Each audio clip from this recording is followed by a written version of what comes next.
We have a lot of money, and we're going to spend a little money on some food, and other nations are joining us. I know your nation's joining us, and we have all of the European nations joining us, and others also have called, and they want to be helpful. So we're going to set up food centers and where the people can walk in and no boundaries. We're not going to have fences, and they can't. They see the food from 30 you would say yards away, and they see the food. It's all there, but nobody's at it because they have fences set up that nobody can even get it.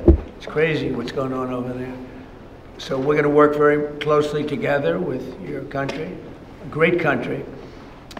We also discussed inside that we are, there's a whole new thing happening with regard to energy from nuclear, and the Prime Minister's looking at that very strongly, and I know you have Rolls-Royce nuclear plants. That sounds pretty good, right? I love that. What a great brand that is, but you're also doing the Rolls-Royce or the nuclear plants, the smaller plants.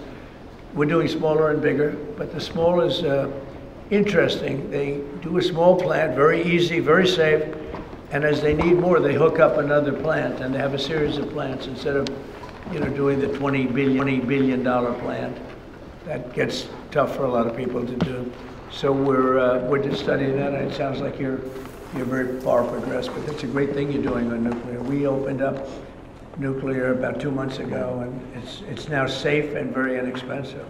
No, we see civil nuclear as a big part of the future as we go to sustainable, independent energy, and I think that between the two of us we can work very much more closely on this, and we've agreed that that's our ambition, our aspiration, and this is going to be a big part of the future when it comes to energy. And you can see in the last few years energy has been weaponised, prices have dictated both families and businesses across the United Kingdom, and therefore taking control of energy is a huge priority. The more we can work together on this, the better, and small modular reactors are a very big part of the future here, and we've got great companies like Rolls-Royce involved in that. So I'm very much looking forward to working together with you, Mr. President.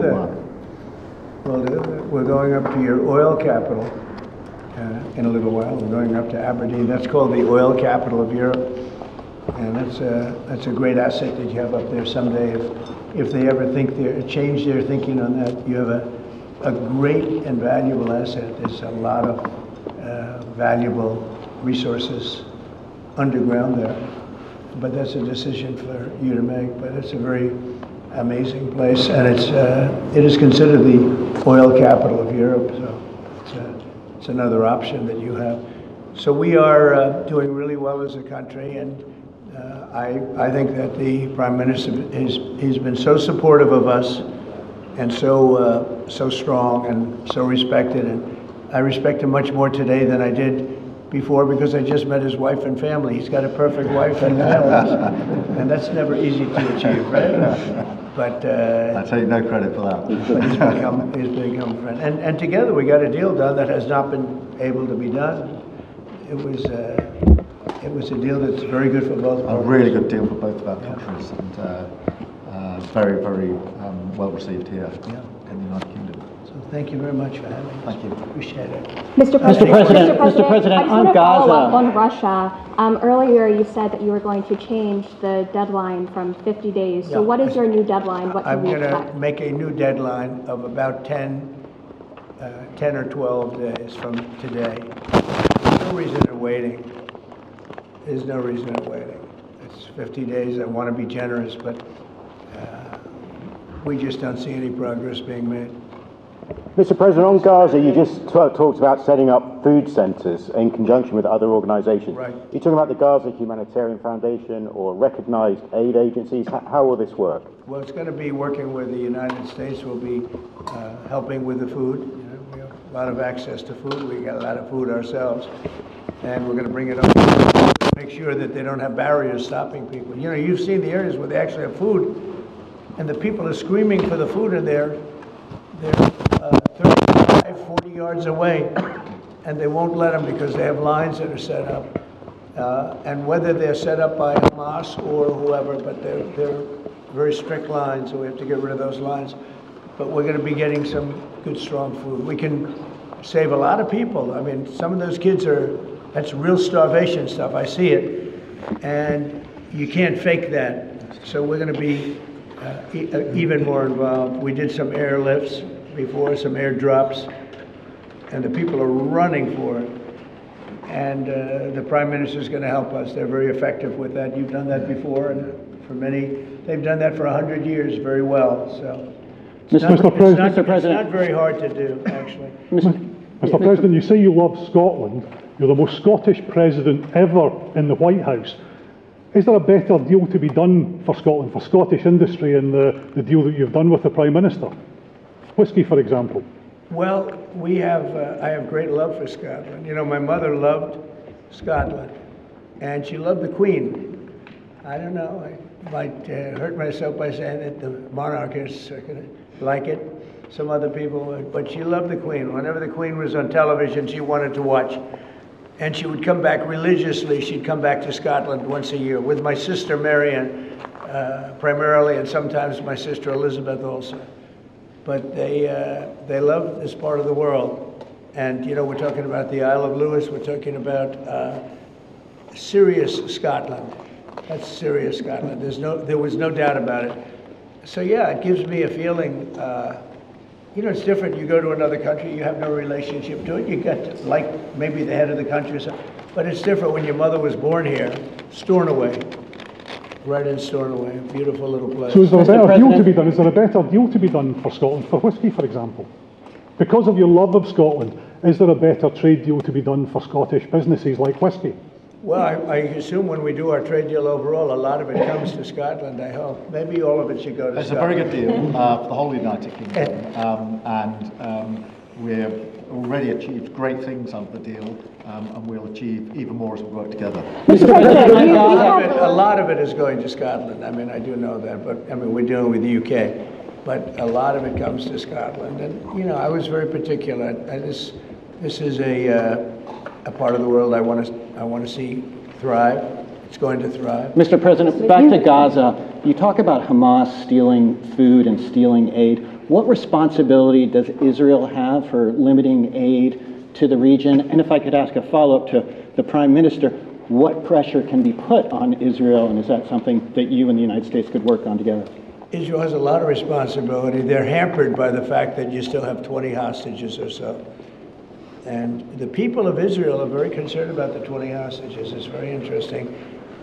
You could say they could be more concerned about retribution than the 20 hostages, but they really want the 20 hostages to survive and live to make it. You know, many of the hostages came to my office in the Oval Office, and I was amazed I would ask them the question, was there any sign of love? Was there any sign of, when you were a hostage and you have all of these people from Hamas around you, sometimes hundreds, sometimes 10, sometimes 2, but you're a hostage and you're being stored in a pipe.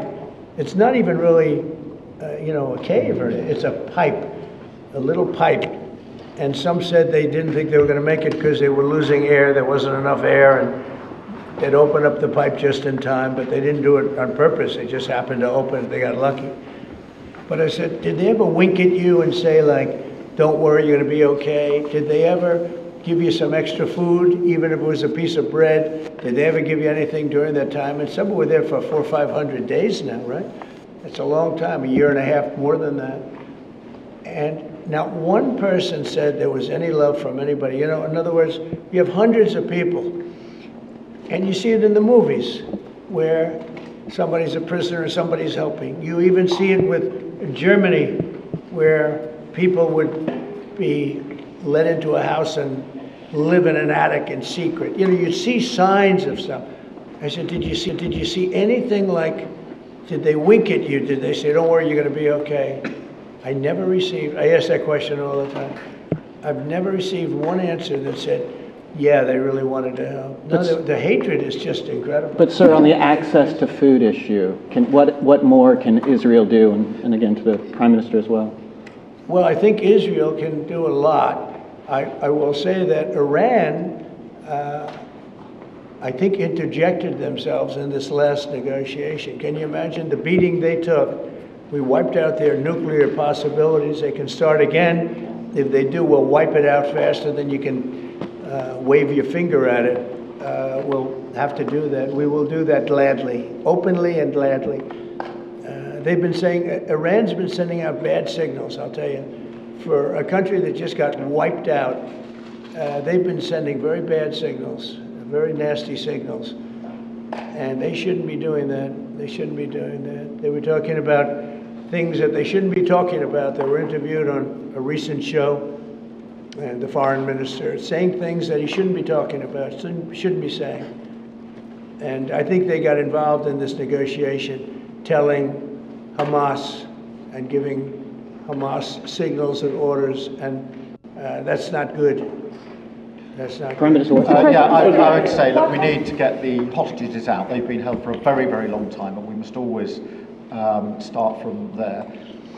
But also recognise the situation on the ground in Gaza is absolutely intolerable, and I think that certainly speaking for the British public and myself, those images of starving children in particular are revolting, and there's a sense of revulsion in the British public at what they're seeing, and they know, and we know, that humanitarian aid needs to get in at speed, at volume. Yes, some can be airdropped, and we're working with others, with the US, with Jordan on that, but the trucks need to get in, because that's the only way you can get the volume in. And we do thank the President for the work he's done to try to get to a ceasefire, which we desperately need, but also to put aid in to the region. There needs to be much more of that. We need to galvanise other countries in support of getting that aid in. And yes, that does involve putting pressure on Israel, because it absolutely, this is a humanitarian catastrophe now.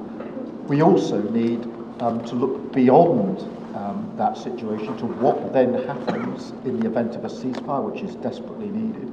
And that's why I'm really pleased that we're having a discussion about what a peace plan would look like after that, the component parts of that.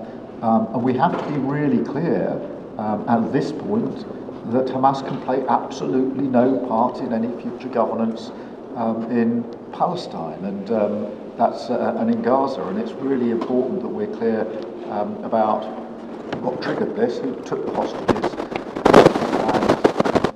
bringing out the terrorist organisation. But I think today the focus has to be on getting that humanitarian aid in. Mr. President, will the UK avoid your pharmaceutical tariffs, and will it happen before August the 1st? Well, we'll be announcing on pharmaceuticals sometime in the very near future. We have a very big plan on pharmaceuticals. We want to bring a lot of the pharmaceuticals back to America, where they should be. If you look at COVID, it sort of taught us a lesson. We were getting our pharmaceuticals from other countries. We almost didn't make any. We used to make them ourselves, and we're going to want to be making a lot of them ourselves, all of them in a sense. But you also have a good pharmaceutical business. We'll be dealing with you on pharmaceuticals also. And we certainly feel a lot better with your country working on pharmaceuticals for America than some of the other countries that work. With the relationship we have, you would not use that as a cudgel. You wouldn't be using it as a block. But we're going to be announcing sometime very soon, I think, pharmaceuticals are our whole thing. And the companies know. And drug prices are going to be coming down very substantially in the U.S., very, very substantially. And that'll happen very soon. Mr. President, we can all sense your frustration with Vladimir Putin. Sorry, we can all sense your frustration with Vladimir Putin. Yeah. Do you think he has been lying to you about his intentions in Ukraine? Well, I don't want to use the word lying. All I know is we'd have a good talk, and it seemed on, let's say, 3 occasions, it seemed that we were going to have a ceasefire and maybe peace, and you divide it up and you do whatever you have to do, that obviously to get to the end. And all of a sudden, missiles are flying into Kiev and other places. And I say, what's that all about? I spoke to him 3-4 hours ago, and it looked like we were on our way, and then I'd say, forget it.